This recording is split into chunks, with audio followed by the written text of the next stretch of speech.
एक गांव में कपड़े बेचने वाले एक बहुत बड़े व्यापारी थे।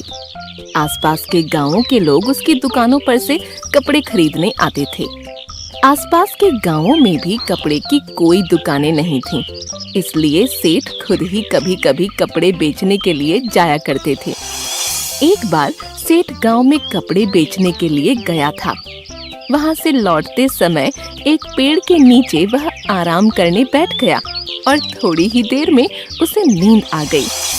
जब वह नींद से जागा तो उसने अपने आसपास तोतों का समूह देखा।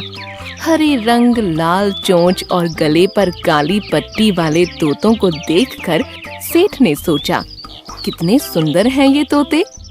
एक दो तोतों को साथ ले जाऊं तो परिवार के लोग बहुत खुश होंगे।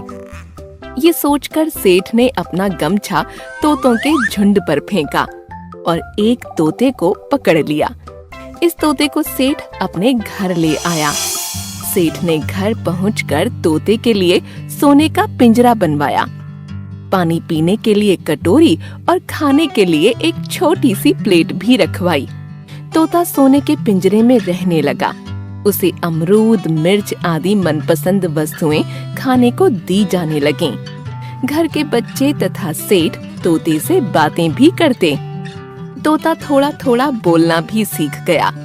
तोते के साथ बातें करने में सबको बहुत आनंद आने लगा। कुछ दिनों बाद सेठ को गांव में से कपड़ों के ऑर्डर आए और उसने खुद ही जाने का फैसला किया। जाते वक्त उसने अपने तोते से कहा, तोते राम, मैं गांव जा रहा हूँ। लौटते समय मैं तेरे माता पिता व सगे संबंधियों से मिलूंगा। तुझे उनके लिए कोई संदेश भेजना हो तो बता।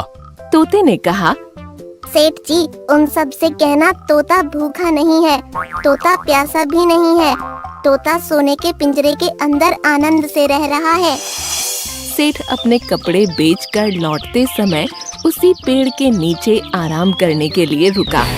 तभी तोतों का एक समूह उस पर टूट पड़ा। वे उसे चोंच मारने लगे। उनमें से एक तोते ने सेठ से पूछा, सेठ जी, हमारा तोता क्या कर रहा है? सेठ ने उन्हें शांत करते हुए कहा, अरे तोता भूखा नहीं है, तोता प्यासा नहीं है, तोता सोने के पिंजरे के अंदर आनंद कर रहा है। यह सुनकर सभी तोते बिना कुछ बोले जमीन पर मुर्दों की तरह लुढ़क गए। सेठ उनके पास गया। उसने तोतों को हिला डुला कर देखा, पर ऐसा लगा जैसे सारे तोते आघात से मर गए हों। सेठ जी घर पर आए। सेठ को देखते ही तोते ने अपने माता पिता एवं सगे संबंधियों के समाचार पूछे। सेठ ने कहा, तेरे माता पिता और सगे संबंधियों को जब मैंने तेरा संदेश सुनाया तो सभी लुढ़क गए। क्या उन्हें आघात लगा होगा? पिंजरे के तोते ने कोई जवाब नहीं दिया। सेठ की बात सुनकर वह स्वयं भी पिंजरे में नीचे गिर पड़ा। सेठ ने यह देखा तो उसे बहुत आश्चर्य हुआ। उसने पिंजरे का दरवाजा खोला और तोते को हिला डुला कर देखा। सेठ जी को लगा वह तोता भी आघात से मर गया है। सेठ जी ने तोते को पिंजरे से बाहर निकालकर थोड़ी दूर पर रख दिया। मौका देखकर तोता पंख फड़फड़ाता हुआ उड़ गया। जाते जाते उसने कहा, सेठ जी, मैं आपका आभारी हूँ। मुझे अपने माता पिता का संदेश मिल गया है। मैं उनसे मिलने जा रहा हूँ। आपका पिंजरा सोने का था, लेकिन वह पिंजरा था, मेरे लिए वह जेल थी। तोता उड़ता हुआ जंगल में अपने माता पिता और सगे संबंधियों के पास पहुँच गया।